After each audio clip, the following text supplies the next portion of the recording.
Hello and welcome, everyone. Welcome to another Soul Stories, because every soul has a story.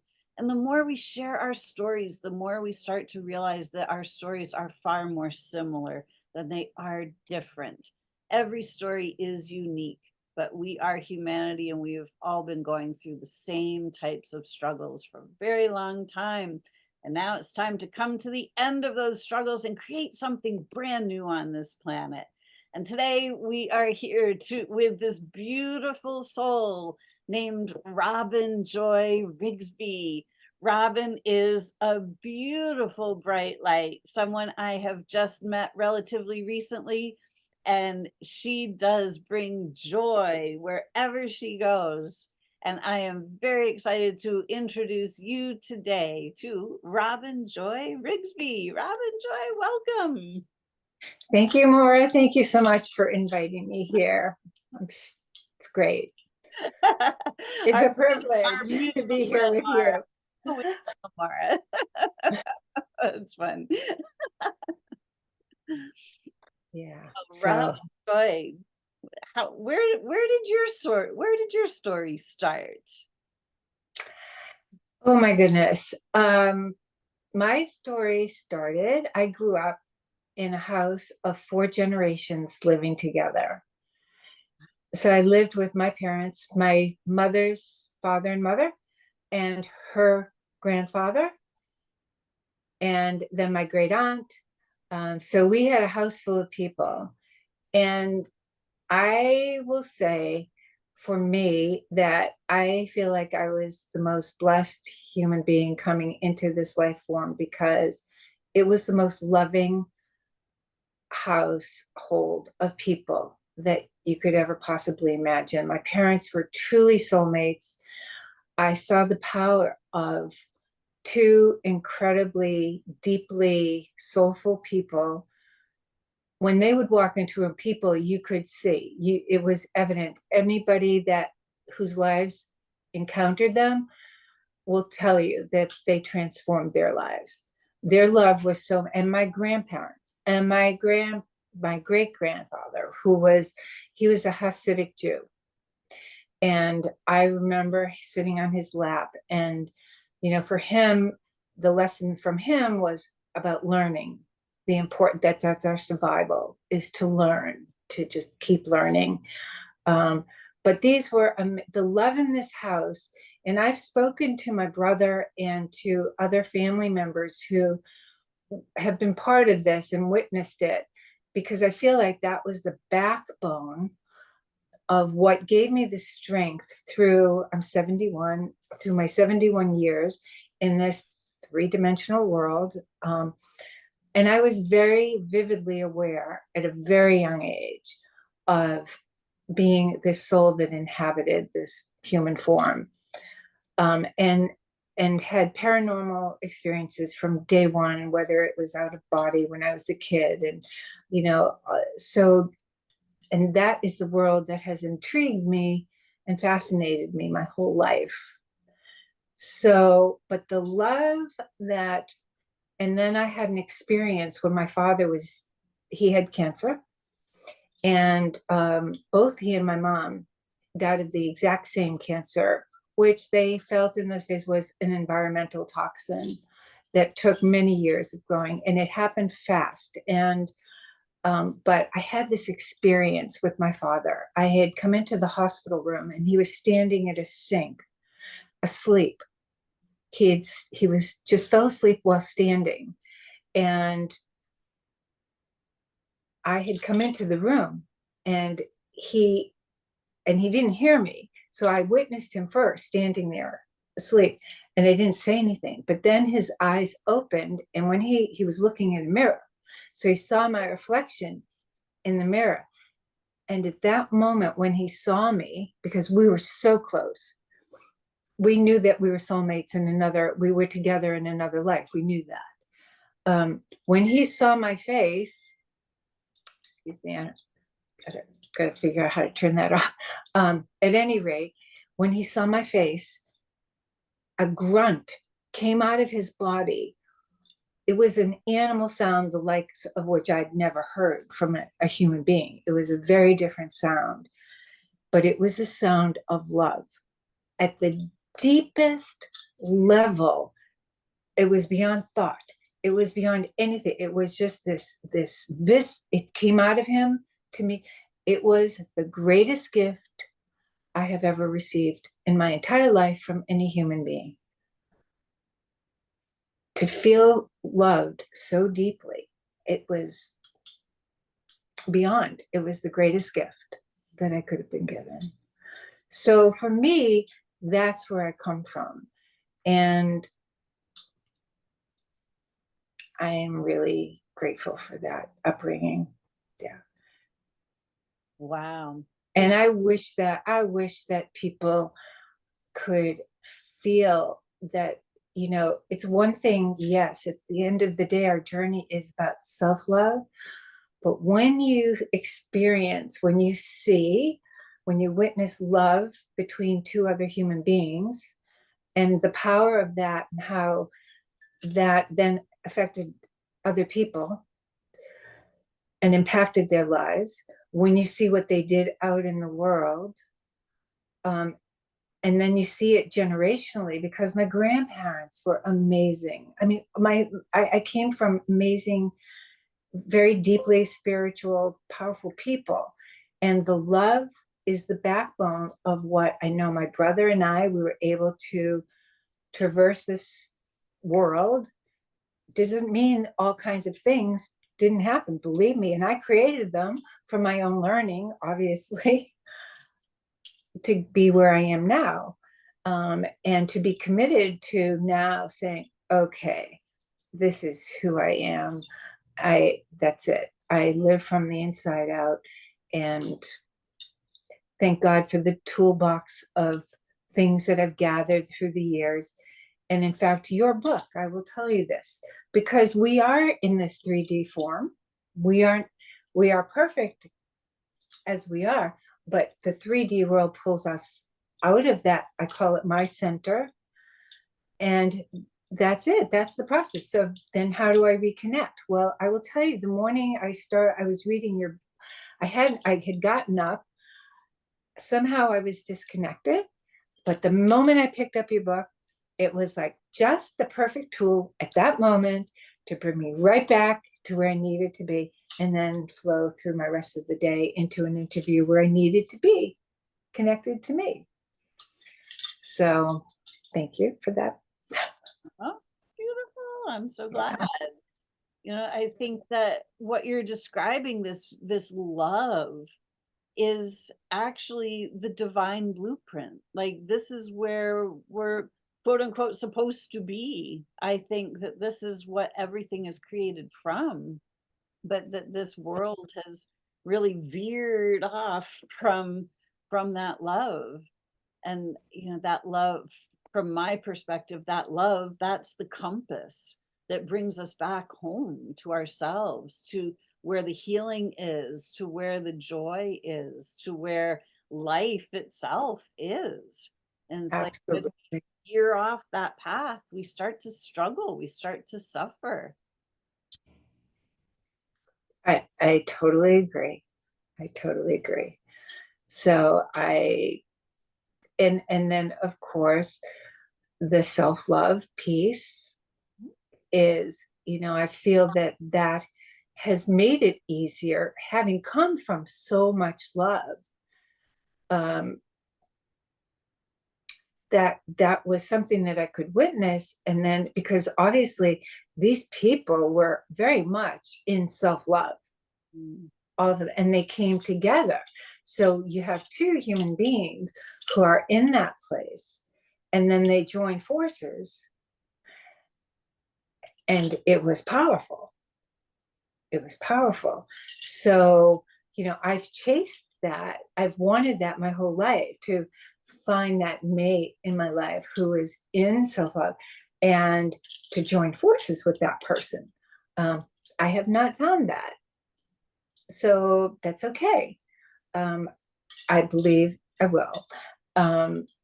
Having been brought back to where, and the lessons that I needed to learn to be able to be where I am now.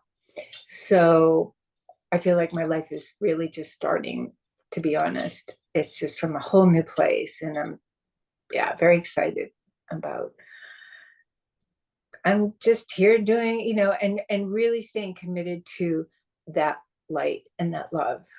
That's all. And I don't have to do anything else, nothing else. That's it. Stay there, and everything else, whatever. And I know why I'm here.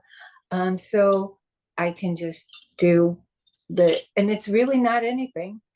All it really is just loving. That's all it is. It's really simple, stupid. But Yes, exactly. I absolutely agree. What a beautiful gift that you were given to have that solid foundation of love that you grew up in. Because, having that solid foundation of love helps us to love ourselves, to helps us to know what that love is. And so many of us did not have that experience growing up, where so many children today, are in broken homes, and people are, oh, brutal. parents who are struggling, who, you know parents who just don't really love each other. They're together for convenience, or because they've just kind of found themselves in the circumstance or whatever, and there's really not that deep level of love, and it makes it very, very confusing for children when their parents are not in that state of deep love. I can attest to that myself. All right. One thing that I will say is that regardless of having had that, what I know that both my brother and I also, because it doesn't matter whether it's that or the reverse, because no matter what, you still have to do the same work. And so, from that standpoint, what I found was, because these were two tremendously powerful people. And so, our struggle as a brother and sister we saw that. And then, because we saw what they accomplished in their lives, and what I mean, everything was so incredible to live up to that. So, my mother, I'm a female, um, living up to, my mother was the kindest. She was the most exquisitely beautiful woman, powerful in her own being, not outwardly powerful, quiet, just beautiful strength. I grew up as the daughter of that, never feeling like I could live up to that. And so I felt less than.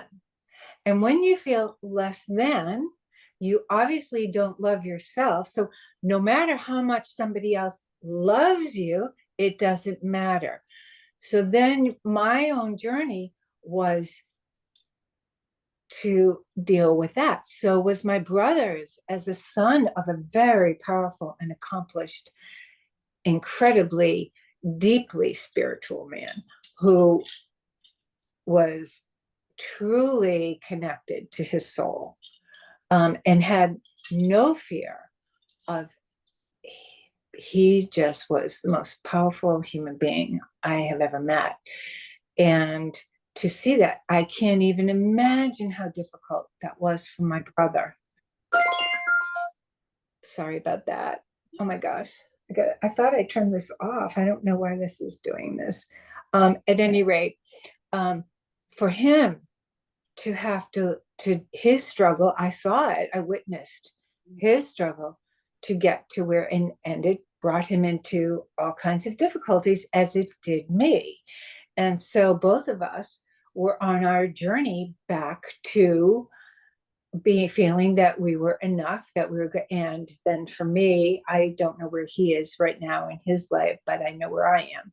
So, but that was, so when you look at that, does it really at the end of the day matter whether you came from that or you didn't? No. No, all that matters is your awareness, and then knowing what you have to do if you're so inclined to want to do the work, to say, okay, I know who I am. And then to take the actions, because it's one thing, as you said in your book, and I think that if I were to add something to that, which you mentioned, but you didn't stress a lot, but my own experience of the process is that it's one thing to, there always has to be action.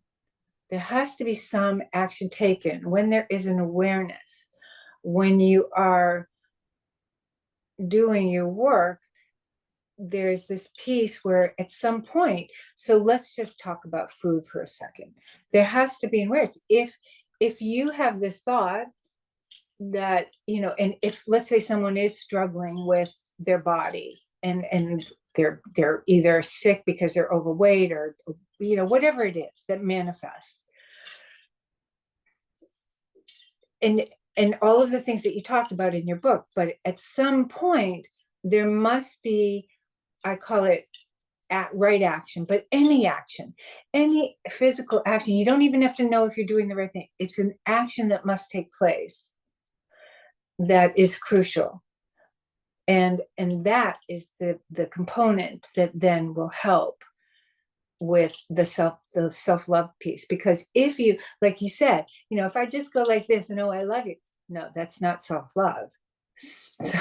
Self-love is taking a really concerted effort and awareness and the action to really do what's necessary. So if in that moment that is, and it's about choice, do we choose? It's all about choice. Do you choose life? Do you choose taking a path that might be more difficult because I might want that thing there that I know because I have enough information to put together, that enough that says probably that's not the best choice you can make, and on a consistent basis. So to me, it's about also, if you are truly in a place of love, it's easy then to make you want to do those things that are going to really make you feel good. And and then the result is you witness, like for me, I lived for a year and a half with someone who is, their program was saying, I'm getting old, I'm this, and this is, and so I was coming from a different place. So I rebutted within myself and verbally, well, that's not my story. I'm getting younger. I'm getting younger. And in fact, I see the difference. Yeah, I am. My body transformed. It's amazing. But I really felt it in my heart. And then I followed it with actions of, this is my lifestyle. This is how I live. I make these choices, and they support that. So. Exactly. Wow. I think that, I love so much of what you've been talking about, and, talking about, feeling less than, you know, how you got to feeling less than is like the opposite of how I got to feeling less than, but we both got to the same point. Right? And I think we each come in with these souls lessons that we want to explore, that we want to, that these lessons will manifest for us no matter how we get there, no matter what the external circumstances are. We're going to experience the things that we need to experience in this lifetime. So Exactly. how did that play out for you as a child? Well, I was a people pleaser. I was an A type, but I was an A type from passion, because my father, one of the things that he, and I think it was easier for him with me because I was a female and I was growing up in the early 50s. Yeah, I was born in 1953. It was a very different world for men and women. And so so being a female, the, it, because I didn't have to, in those days, the way in the 50s, early 50s, you grow up, you go to college, you get married, you have children, and you live happily ever after. And I didn't have to work. money wasn't a thing. So money was a whole different thing that I had to learn about. I'm still learning about that. Right. Um, so, right. So, there's always something to learn. So you never stop, no matter what. Um, but because of that, what he did instill in me that I know he didn't instill in my brother, the message, his words were, if you follow your passion, the money will come. Beautiful. So for me, when all I had to do was follow the things that I was interested in. And because I love to learn, I became proficient at a whole bunch of things. I was a pianist. I studied piano. I got my degree in music. I was a classical pianist and I sang and played guitar. I've done a lot of things and I'm an artist. And it was always a toss up between art and music. And then I was also an athlete.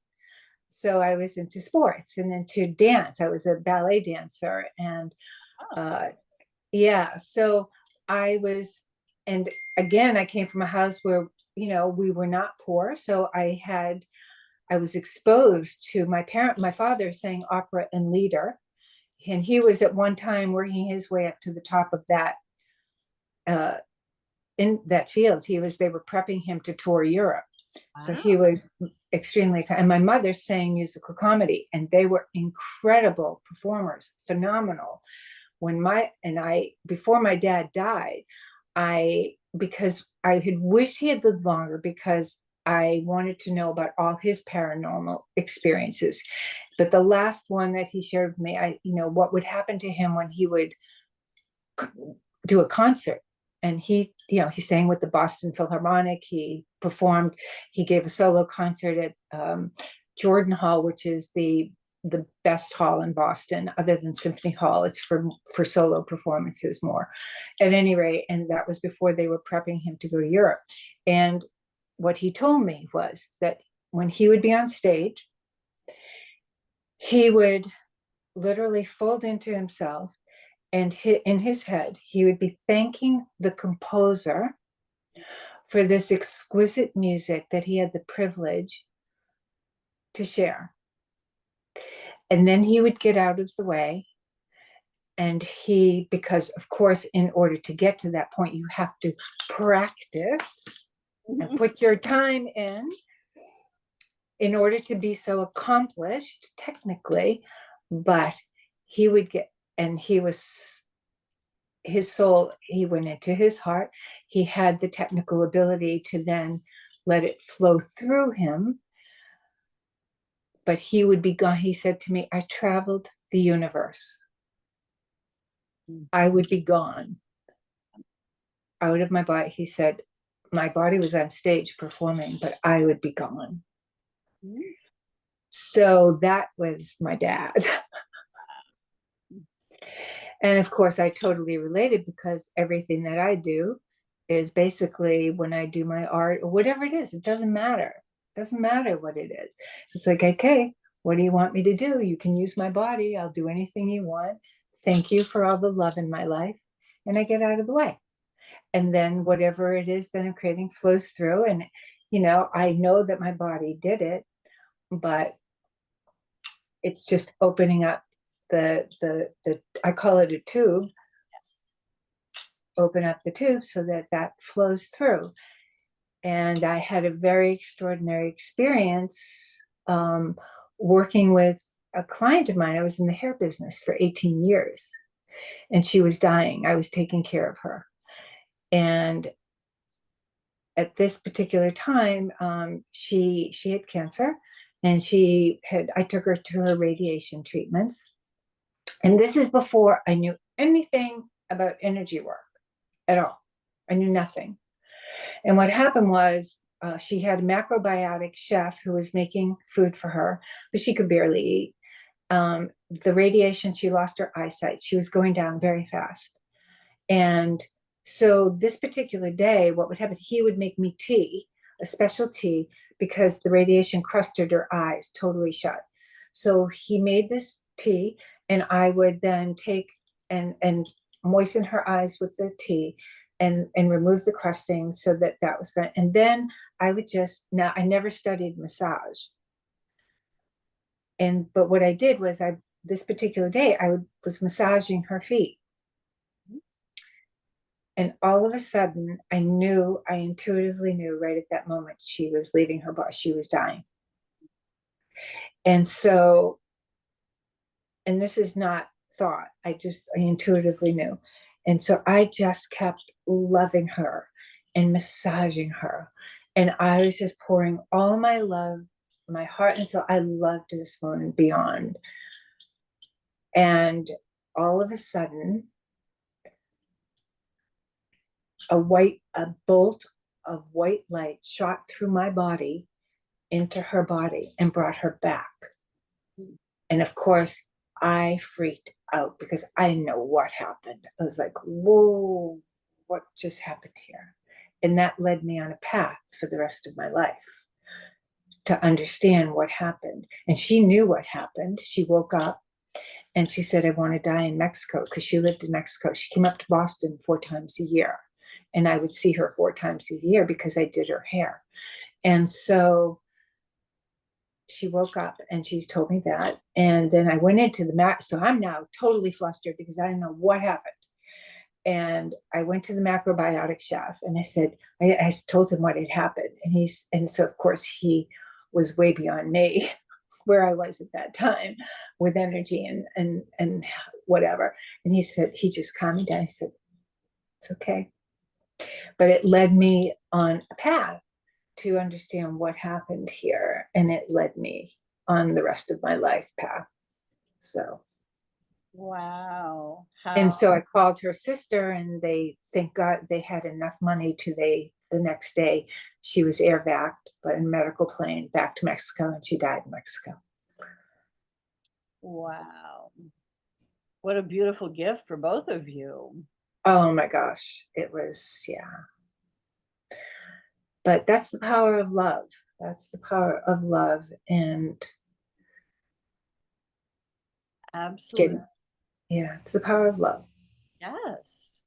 Everything from in my current level of understanding, what I see, everything is made of love. Everything that comes from source, God, source, universe, is made of this love. And That's it. when we tune into that love, there's nothing stopping us. We're in this incredible co-creative space to allow universal intelligence to flow through us and direct us. And life becomes effortless and Right. magical and beautiful. Healing happens. This is, and it's when we're not tuned into this love, when we've shut off the faucet and not allowed this love to come through, this is where all the suffering comes from. All of it. Yep. All of it. All of it. John Lennon had it right. All there is love. There's nothing else. Exactly. So, and the gifts that we've been given, and I think that's a big part of it is, so at least part of what's in my toolbox, where I go to if I get disconnected from that, is gratitude. I know that it sounds trite because everybody talks about it, but if you experience it, it's not trite. It is the hardest thing to grab onto when you are disconnected to. So it's not easy when you're in that place. But at least I know enough, at least for me, to now and practice again, practice, habits, the practice of, so I know now when I go in there, so I look around, all I do is look around, and all I have to do is notice one thing that's beautiful. And say, oh my gosh, thank you for that beautiful leaf. Thank you for this beautiful, anything that I can grab on. And that literally pulls me right back. Right? Beauty is power. Beautiful. So when people say, "What are you about?" for I and what do I do? And what, I'm a beautician. Technically, I am a beautician. I was in the hair business for 18 years, more than that, still am. But and this is my dream to do a TED talk on beauty because I have this equation that beauty equals joy, and that there is an underlying geometrical structure and process that happens when you witness beauty, and how vital it is our food. It is our soul food, Yeah. truly our soul food, to witness and be surrounded by beauty. And that I believe there's an underlying structure, geometric structure to beauty that our biology responds to. And when we can witness beauty and what it does to us, that puts us in a state of awe.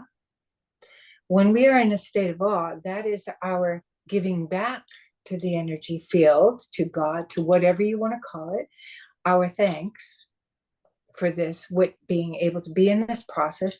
And it's part of the toroidal field of in and out. So now we are in awe. That awe, if you are truly in awe, it moves your soul to want to go outward.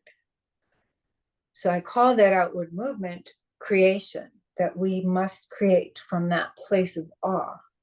And when we are in that place and we create, that is what brings us joy. Because in the creating is love. When you're creating from that place of awe, it is love that's being created. And that is where, for me, that is where true, that is what joy truly is. So beauty equals joy. And we are now living in a world that I witness, that I see that people are not being in enough beauty. There is so much ugliness that I see, and that we are losing. And so then the equation is, you're in ugliness, you are not in a place of love and joy. So we need that beauty. And that is what I do. I create, and I create beauty, and I can do it in the 3D world. And that is what I do. I think I really think that beauty is a state of being. It That is totally. right? But we have been taught that beauty is on the cover of a magazine, or beauty is, what we see on the big screen. And that, if our face is not on the cover of the magazine, then we're not beautiful. We are Beauty, yeah. filled with beauty. We are created from beauty, is what And love. I see. I totally agree. Beauty, if you connect into the love, you feel beautiful. It Yes. doesn't matter. Have you ever, okay, the perfect example, and I actually had this happen the other day in the crystal store where I work. So I had a man come in, and, we look the way we do. And he pretty much paid no attention. I greeted him and fine, he was doing his thing. But then we started to talk. We had a little conversation, and the conversation got to be a really wonderful conversation, because crystals are my tools. I work in this crystal store, and they're just tools through which I can then communicate with people. So we were talking, but then he stepped back because he was witnessing me. I mean, he was obviously, I think, a lot younger. I don't know his age. I have no idea, couldn't care less. But what happened was he stepped back, and then he looked at me, and he looked in my eyes. And he just was like, oh my goodness. Oh my God. Who are you? He saw inside. He totally had bypassed the physical, because the reality was, I'm this gray-haired little woman. I have a great little body, but he would, I am to him what he saw on the first glance. But then when we started talking, and then he looked at me and then he witnessed who I was. And he just was like, oh my God, it just, so beauty is not this physical thing. It is the soul shining through the physical form. It's the same kind of thing when you see elderly people who have that sparkle in their eye. What is that? That's their soul shining through the physical form. That's all it is. Absolutely. It's the beauty and love. They're the same. Yes. And, so many of us were trained to only see the physical beauty. And we were told in so many ways that if we didn't have that body, if we didn't have the big boobs or, whatever it was, that we weren't beautiful. So we were, sent that message. So much of humanity is sent the message of you're not beautiful, you're not enough, you're not okay. And here, look over at all of this craziness that's going on. Focus your attention on all the craziness. Focus on the battling, focus on the, and if we're not focused on our own beauty, if we're not focused inside where that beauty is constantly, there's a constant flow of that through the universe. As I was meditating last night, I was watching this flow of joy that flows through the universe. It is always flowing like a river through the universe. But if we don't notice it, if we don't tap into that, then we don't see it. But when we tune in and we allow ourselves to get swept up in that joy, in that beauty, that's what sweeps away all of the strife and the struggle and the I'm not okay. It's what starts to open our hearts and allow who and what we are to really flow through and be seen through our eyes. Absolutely. Yeah, it's very powerful. And it's just, so again, everything is about going inward and living from the inside out. It truly, that's the only place you can read. I don't, you can read as many books as you want. Yes, they're great because they can help, they're tools. But at the end of the day, it's how much work do you want to put down the tool? Do you want to put down the books? Because those are not necessarily your tools. Do you want to put all of that away that's in the physical outside there and just be quiet and be okay and just go and do your journey inward? And then if you need tools, there are amazing tools out there. I work with crystals in a deep way, and I have had profound, incredible experiences with these living beings because they are living beings, beyond anything in my wildest imagination. How did you start working with crystals? My parents, I mean, imagine this.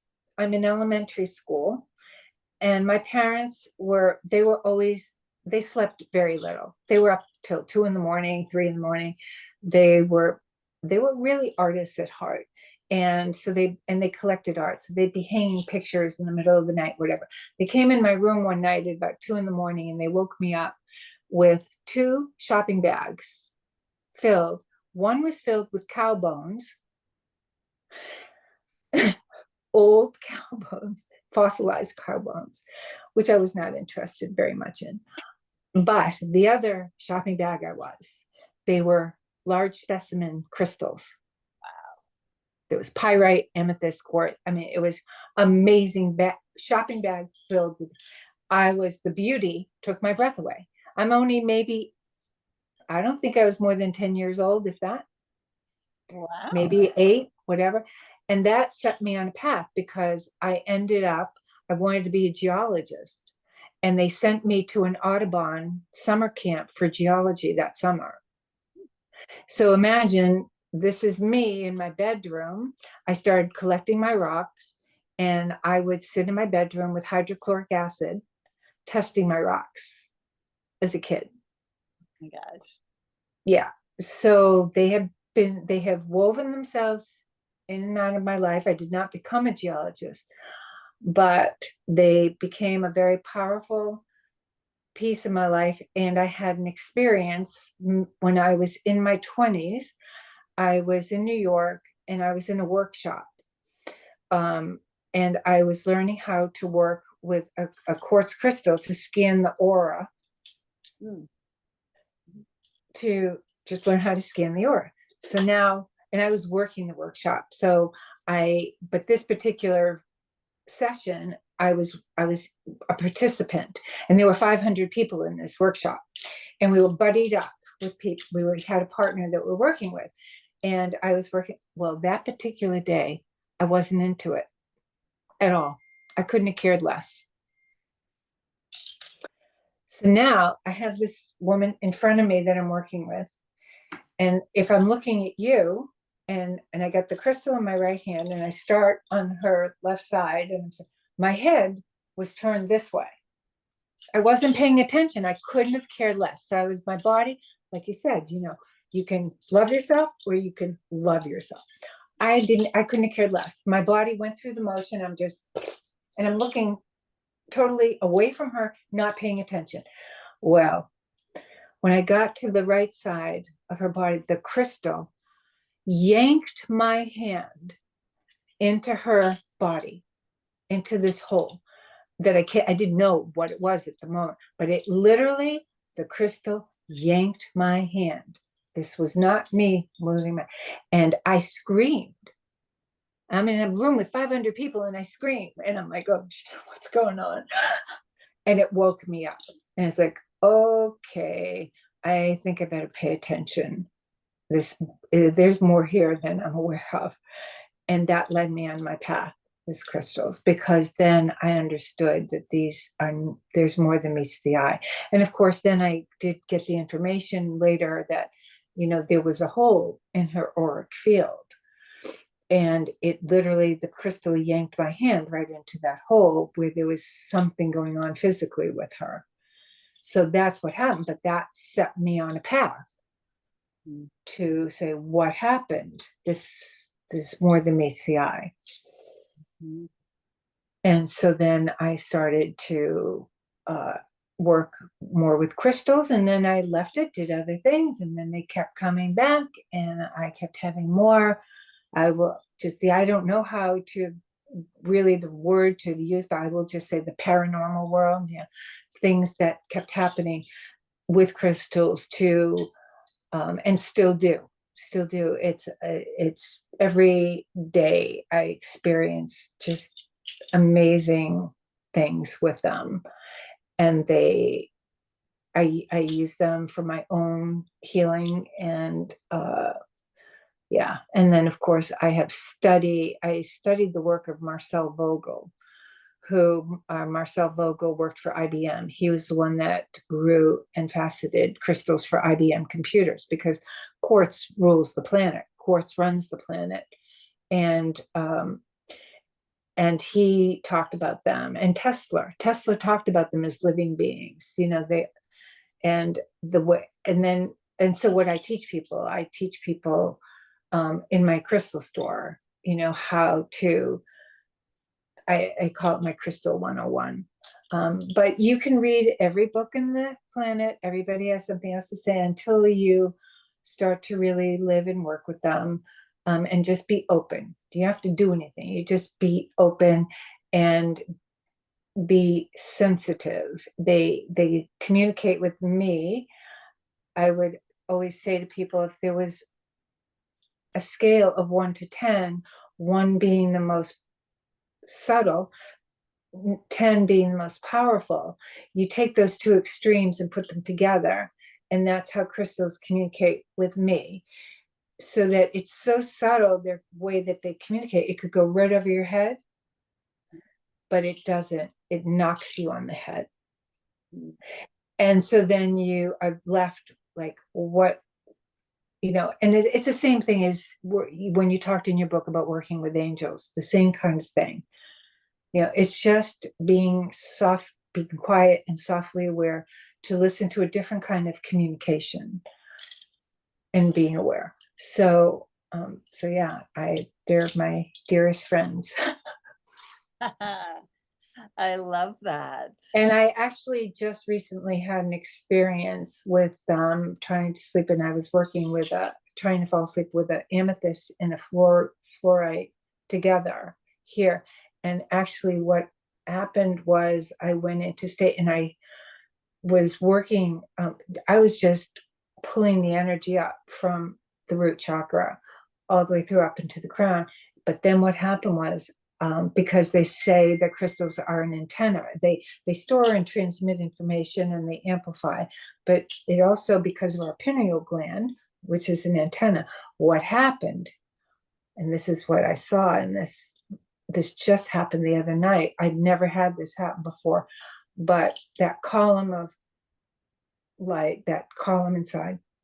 So the energy was coming up through my body into that, but the crystals were there. And then what happened was I saw the intent, the radio. I saw a circle around a circle, the rate, and it was pulsing, and it was the antenna. And then the last circle was waves, and so I'm like, oh my gosh! So I forced myself back out of that to draw it because I knew I would forget it in the morning. So I got up, I drew what I saw. Then I went back and did it again. And then this time it was even more powerful because in the center, so now the wavy line wasn't there on the outside, it was just this radio signal pulsing, these circles around each other. And in the center of the middle circle was a cross, but it wasn't a Christian cross. It was the Native American cross that is equal, each piece is equal. And that symbol is the four directions. So what was happening is the antenna, the crystals were amplified, and the antenna through the pineal gland was connecting to the energy field, and it was going out in all directions.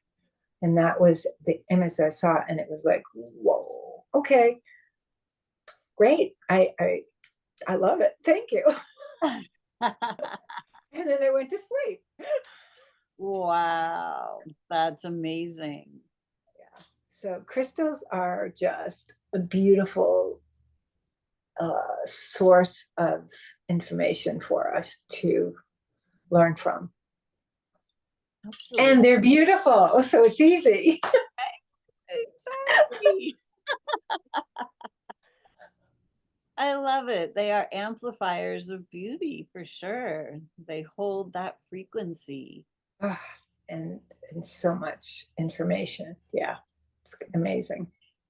And that I think that's really why they're used for healing the body because they help the body to come back into a harmonious frequency. Absolutely.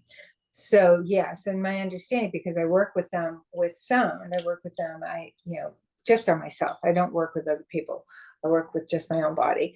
But I had a knee that I completely healed with a crystal and the singing bowl, because the singing bowl was the frequency, the crystal was the amplifier.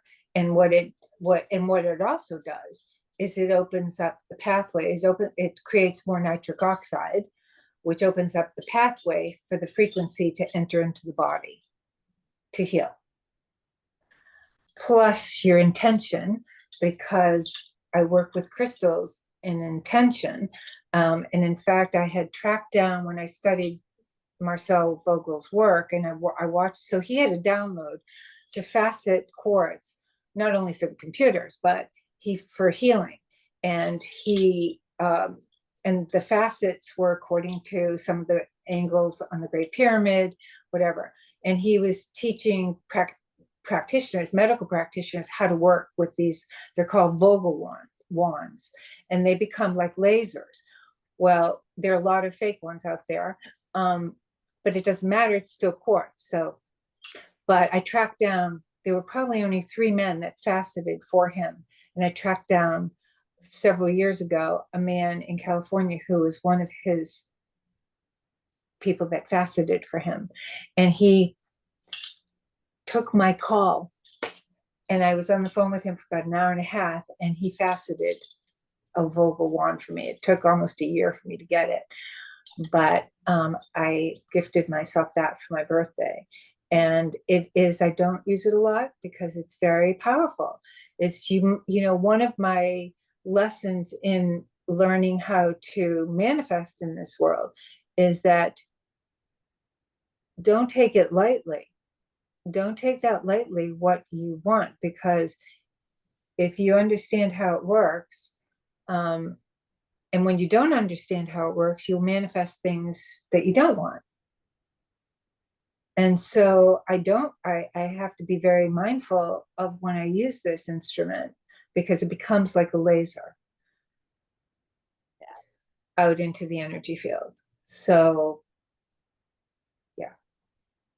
Wow. That's amazing. So So, do you think your childhood growing up laid that foundation for you to be where you are today? no question. Yeah, Beautiful. for sure. So that's my story. I love your story. And I love that you're using your story to help others to connect into their beauty in the in the crystal store. So tell people where do they find you? You're in Naples, Florida currently. I am. I'm in Naples, Florida, and people can reach me through either my website, because I'm also an artist and designer. So I have a website, which is robinjoy.com, ROBINJOY.com. And my contact information is there, and they can reach me through email, which is robinjrobin@icloud.com. Oh, beautiful. Robin Joy, this has been such a joy to have you on the show today. We really appreciate everybody who comes on the show and shares their story, because the more we share our stories, the more we empower each other to embrace our story, no matter what the story is. Absolutely. Yeah. Sharing is a big thing. So Yes, indeed. we're all here to help each other. So, That's right. So yeah. if you are in Naples, Florida, go seek out Robin Joy at the Crystal Store and Silver Eagle. say it again.